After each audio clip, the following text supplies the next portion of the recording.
Good day, I'm Nelson with the metric number 270340. This is a presentation on bail exceptions under Section 388 of the Criminal Procedure Code, CPC in Malaysia. Before we delve into the exceptions, I will be explaining Section 388, which deals with the release on bail of persons accused of non-bailable offences. Several key elements can be observed in Section 388 subsection 1 of the CPC. For instance, this section states that when an individual is arrested or detained without a warrant by a police officer, or when they appear or are brought before a court, they may be granted bail under certain circumstances. Besides, according to these sections, the person can be released on bail by either the officer in charge of the police district or by the court itself. However, there is an exception to the general provisions which that if there appear reasonable grounds for believing that he has been guilty of an offence punishable with death or imprisonment for life. In such cases, bail shall not be granted. These restrictions aims to prevent the release of individuals who are suspected of committing serious offences that carries severe penalties. The court and the police officers in charge must exercise caution when determining whether there are reasonable grounds to believe that the accused person has committed such a crime. Next, let's move on to an important provision contained within Section 388 subsection 1, that is, provided that the court may direct that any person under the age of 16 years or any woman or any sick or infirm person accused of such an offence be released on bail.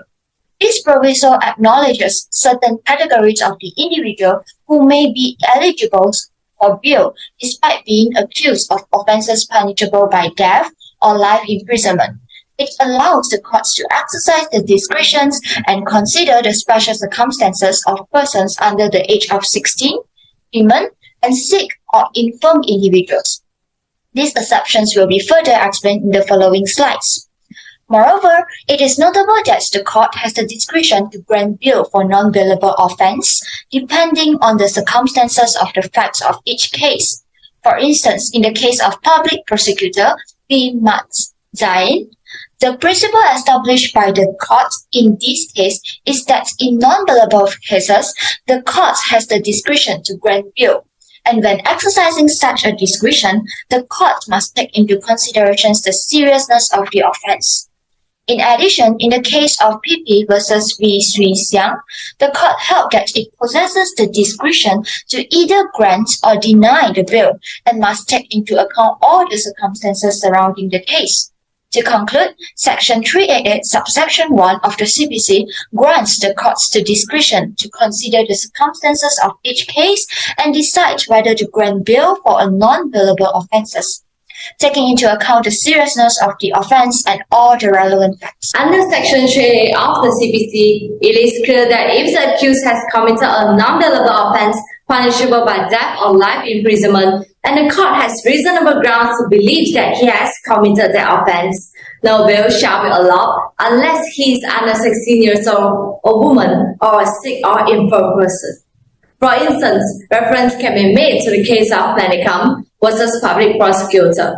In this case, 5 accused were jointly charged with gang robbery and pending trial applied for bail but was refused.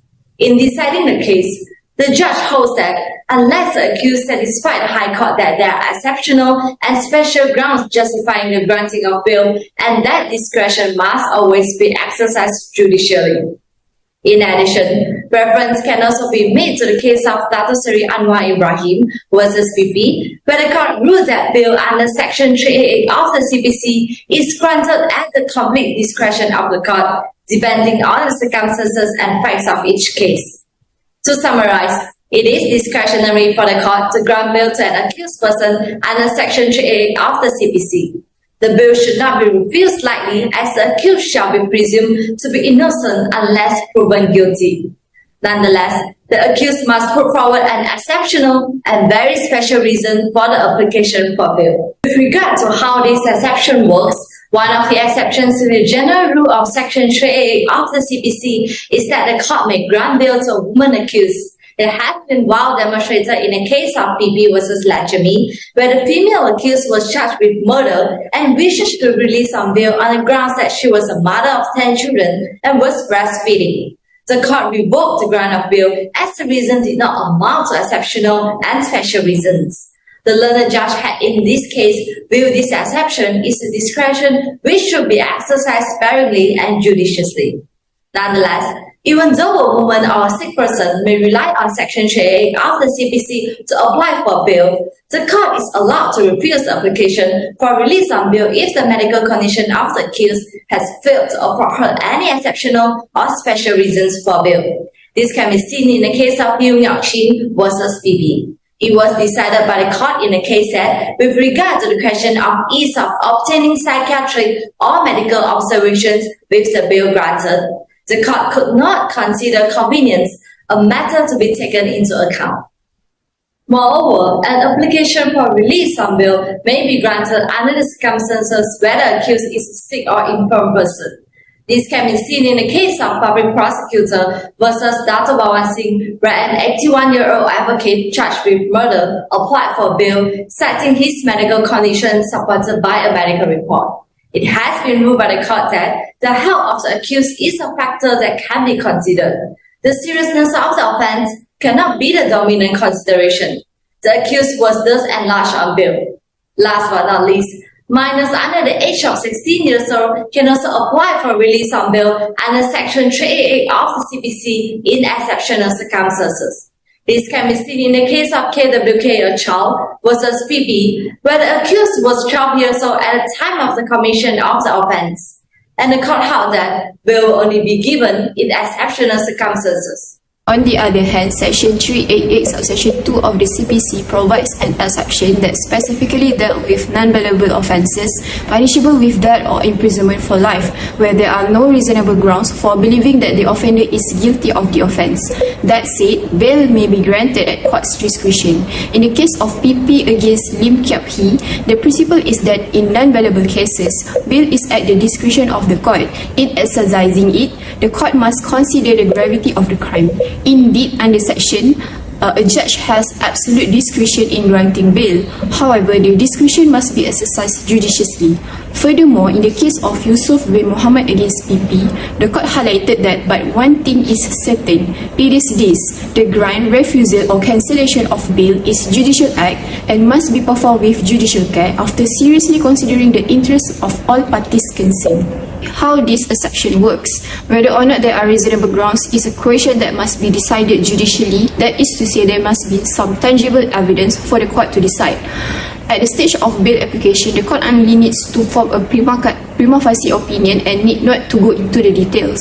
In the case of PP against Datuk Balwan Singh, it was decided that though the accused was considered a sick and infirm person, the court also considered reasonable grounds for the accused's guilt when exercising this discretion.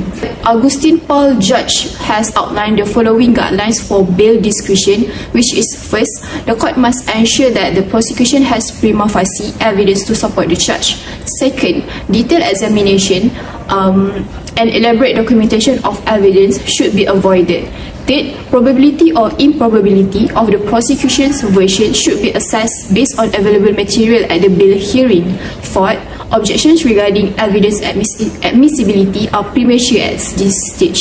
The recent case of Muhammad Amri bin Yunus against public prosecutor, bail is granted to the accused based on the principles of Section 388 subsection 2 of the CPC.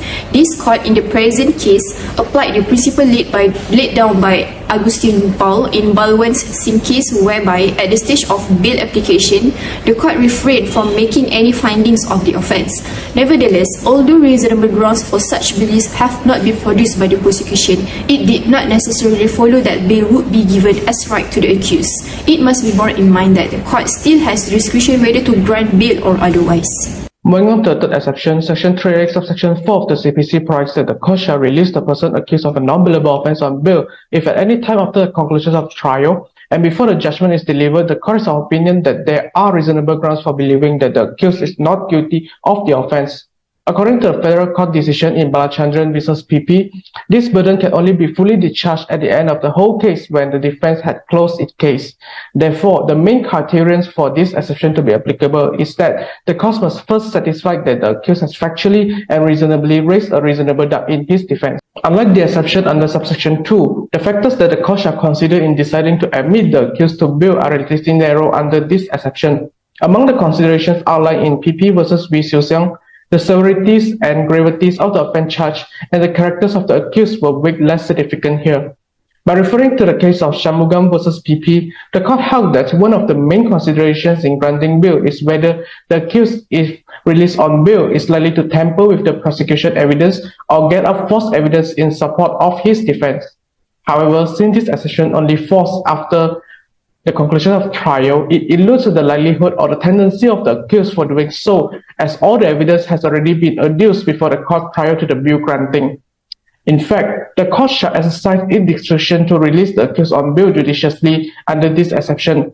According to Dato' Seri Anwar Ibrahim vs. PP, the court explained that the words of non-bailable offence itself suggests that when a person is charged with a non-bailable offence, he is not to have his freedom until he is freed of charge because he has been accused of committing a serious offence.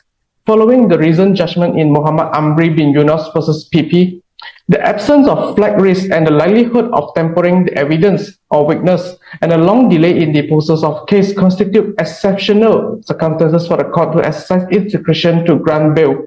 Having this regard, the court shall consider granting temporary relief to the accused from further confinement, especially when there will take up a long period before the pronouncement of judgment. In short, this exception under Section 388 subsection 4 of the CPC require the court to decide the existence of reasonable ground upon all evidence that had been adduced by both prosecution and defense. The pertinent requirement here is that the satisfaction of the court in his mind that the accused had raised a reasonable doubt and therefore not guilty of the offence. Meanwhile, the court shall, when granting the bail, impose necessary condition for the appearance of the accused to hear the judgment delivered for the sake of balancing public interest. As stated before, Section 388 of CPC deals with the non-bailable offence, which it is the discretion of the court or the magistrate to grant or not grant the bail. Under Section 388 subsection 1, the court may grant the bail if there are no reasonable grounds to believe that the accused is guilty of an offence punishable by death or life imprisonment. If there are reasonable grounds to believe that the accused is guilty but they are under 16 years old, a woman, or a sick or infirm person, the court also may still exercise the discretion to grant the bail to the accused.